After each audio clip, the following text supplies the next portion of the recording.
안녕하세요. 홀덤닥터 제이입니다. 이번 시간에는 트립스를 폴드하는 이해할 수 없는 액션이라는 제목으로 핸드 리뷰를 해보겠습니다. 1, 2 블라인드 게임이고요. 히어로는 버튼에서 3호 하트 수릿을 받았습니다. 프리플랍에 언더더건이 12개로 오픈 레이즈를 했고 미들이 콜하자 히어로도 콜을 합니다.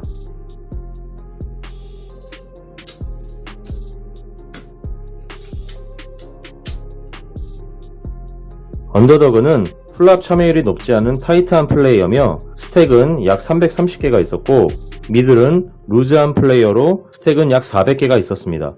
플랍은 이렇게 오픈이 되었고요. 언더더건에서 20개를 컴뱃합니다. 미들이 콜을 했고 히어로도 콜했습니다.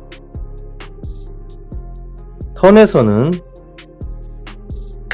잭이 나왔고요. 언더더건은 50개로 더블배럴 이어갔고 미들이 콜하자 히어로는 150개로 레이즈를 합니다.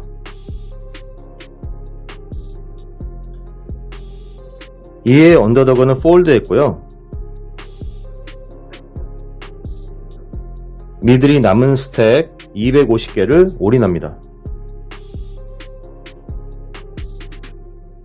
히어로는 고민 끝에 폴드하면서 파켓 잭이거나 키커가 자기보다 더 좋은 핸드일 것이라는 말을 했는데요. 이 핸드에 대해서 보도록 하겠습니다.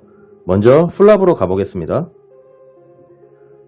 프리플랍에서도 할 말은 많지만 리뷰와 특별히 관계없는 부분이므로 넘어가겠습니다. 플랍에서 히어로는 트립스를 가진 아주 좋은 상황이 만들어졌습니다. 언더더건에서 컴뱃을 했고요. 미들까지 콜을 해서 속으로 해제를 불렀을지도 모를 일입니다. 그러나 히어로는 여기서 콜로 끊는데요. 레인보우 플랍에 턴에서 불편한 상황이 만들어지지 않는다면 숨어 들어가서 빅팟을 취할 수 있다는 생각에 이런 플레이를 한 것으로 보여집니다. 여기까지는 뭐 특별히 문제가 될 게 없어 보입니다. 턴에서는 다이아 잭이 나왔고 언더더건이 더블배럴을 했고 미들도 뭔가를 들었는지 다시 한번 콜을 했습니다. 보통 이런 식이면 언더더건의 핸드는 하이파켓이거나 못해도 잭을 맞춘 에이스 잭, 킹 잭과 같은 그런 핸드일 것입니다. 뭐 파켓 잭이 아닌 이상 지금 상황에서는 특별히 문제될 게 없죠.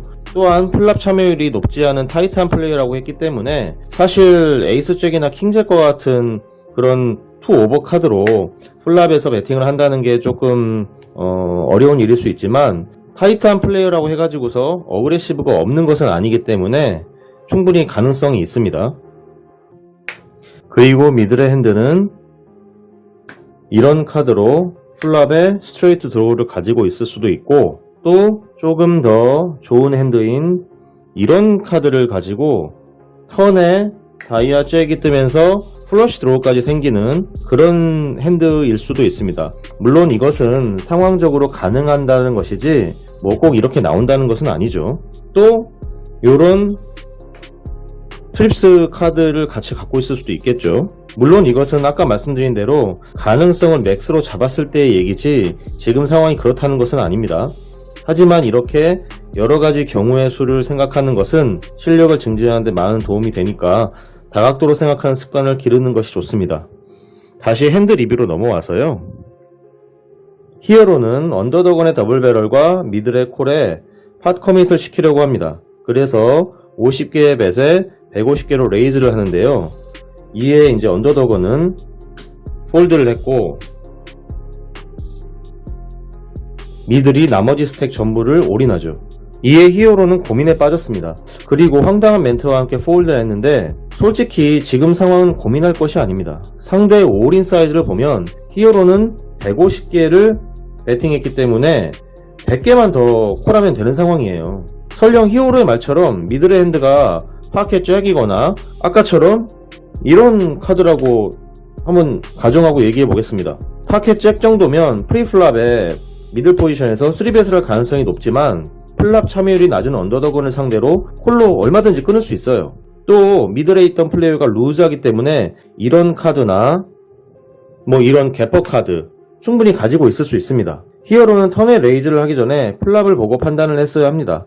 미들이 5를 가지고 있는지 아닌지를 보려면 턴보다는 플랍에 레이즈를 해서 액션을 하는 것이 더 확실합니다. 하지만 대부분의 플레이어는 한 명이라도 더 팟에 참여시키기 위해서 자신의 이빨을 드러내지 않죠. 사실 이런 상황에서 언더더건을 폴드시키기 싫어서 콜로 끊고 없는 척하는 것이 나쁜 전략은 아니지만 미들의 핸들을 예측할 수 없다는 점에서 굉장히 큰 단점이 있습니다. 그리고 이렇게 액션을 했다면 사실 턴에서 이런 3이나 이런 2와 같은 카드가 나오지 않는 이상은 계속해서 콜로 끊는 것이 좀 바람직합니다.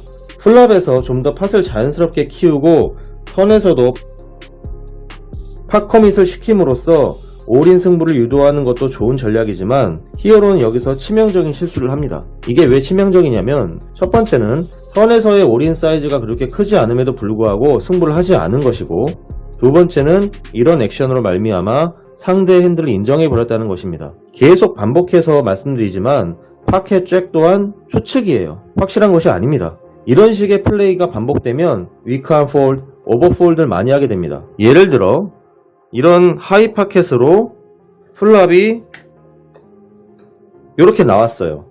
그러니까 플랍에 스페이드 투톤 보드가 나왔고 플랍에 배팅, 그리고 턴에 이런 카드가 나와서 또 턴에 더블 배럴, 그렇게 해서 배팅을 계속 이어갔는데 리버에서 이렇게 스페이드 한 장이 싹 나와버린 거예요. 그럴 때 상대가 올인을 해버리면 누구라도 힘든 결정을 해야 됩니다. 그런데 이런 플레이가 반복이 되면 위크한 폴드를 많이 하게 되고 상대 핸들을 인정해버리게 돼요. 물론 그게 안전하다는 측면에서는 뭐 좋은 선택일 수 있는데 플레이가 굳어지면 그런 결과로 이어진다는 걸 말씀드리는 겁니다. 말씀드린 대로 위크한 폴드는 누구나 다 할 수 있습니다. 하지만 그 과정이나 이유가 중요하죠. 히어로가 턴에서 레이즈를 했다면 올인 승부를 하겠다는 의도를 가지고 했어야 합니다. 그리고 팟 커밋이 된 상태에서 상대의 올인을 폴드할 것이라면 레이즈를 하지 말았어야 합니다. 히어로는 키커가 3이라서 미들이 5를 가지고 있다면 이길 가능성이 별로 없는 상황인 것은 맞습니다. 하지만 상대방이 만약에 뭐 요런 카드를 가지고 있다던가 요런 카드를 가지고 있을 때 리버에서 요렇게 카드가 나온다면 이제 지는 게 아니라 찹으로 이어질 수도 있는 것이죠. 이런 과정을 봤을 때 히어로의 폴드가 많이 아쉬운 핸드 히스토리인데요. 여러분들도 이런 상황을 많이 겪어보셨을 겁니다. 상대의 액션이 이렇게 나왔다고 해서 자신이 꼭 불리한 상황은 아니며 설령 불리하다 할지라도 승부를 봐야 되는 상황이 얼마든지 발생합니다. 이 핸드 리뷰가 여러분들의 의사결정에 도움이 되었으면 좋겠습니다. 이번 핸드 리뷰는 여기에서 마치겠습니다. 시청해주신 여러분 감사합니다.